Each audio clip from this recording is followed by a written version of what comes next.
Okay, so at this point you would have looked at the equation of a circle where the centre is 0, 0. In that case, your equation of the circle is x squared plus y squared equals the radius squared. And you can work backwards. So if it's x squared plus y squared is equal to 36, then work backwards, square root the 36. And that's where you get that your radius is 6. Now we're going to move on to slightly more complicated examples where the centre isn't 0, 0, it's some other point in the coordinate plane, and then your radius is still 4. But we say if the centre isn't 0, 0, the formula works with the centre being the letters HK.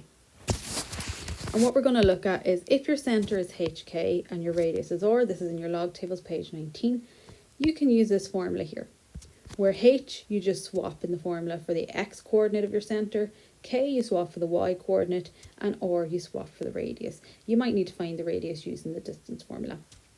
But again, fairly straightforward, substitute them in, and the only thing you have to be careful of is your signs. Obviously then, if your centre is, or if your equation, is given in this format, you can quickly read off the centre is just this digit here, so the H, the K, and then square root the last number. So I'm going to show you a few examples.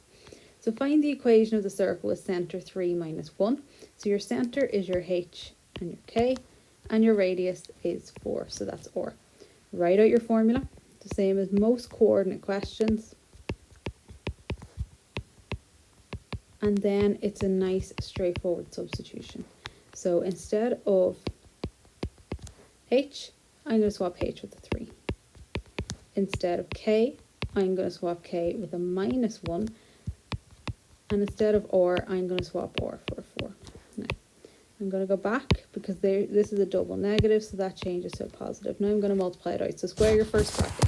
X minus 3 all to be squared. So square the first. X to be squared is x squared. Twice the product, so x times minus 3 is minus 3x. Twice it is minus 6x. And square the last, so minus 3 squared is 9. The same for this one. If you're not sure about that, multiply out your brackets the long way. And that's equal to 16. Now normally what we would do is, it is possible, sometimes you will see that your equation of the circle might be in this format here. This would be changed to 16, but everything else would stay in the brackets. That's okay if you're asked to leave it in that form. Otherwise, I'd multiply it out. So then we're left with x squared, there's no other x squared, plus y squared. So do your squares first. We have a minus 6x. We have a plus 2y. And now your numbers. So 9 plus 1 is 10. And I'm going to take the 16 over to this side. So that gives us x squared plus y squared minus 6x plus 2y.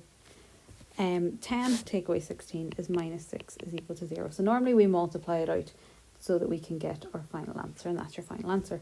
Now that works the same way if you're given an equation. So you're told that this is h, this is k, and then this is r squared. And we're asked to find the centre and the radius. Now, if we look at the formula, you'll notice that these are minus signs here. So minus h and minus k. So I would keep them in. So it should be minus h and minus k, because that's going to help you with signs. So always keep them in. That should be x minus h and x minus k. So if we start equating these, minus h is equal to minus 3. So that means h is just 3. And this one, we have minus k is equal to 4. So that means k is equal to minus 4. By just multiplying across by minus 1. My centre is hk, so my centre in this case is 3 minus 4. And on the other side, r squared is equal to 36. So if I square root, I get r is equal to 6. So my radius is 6 and my centre is 3 minus 4.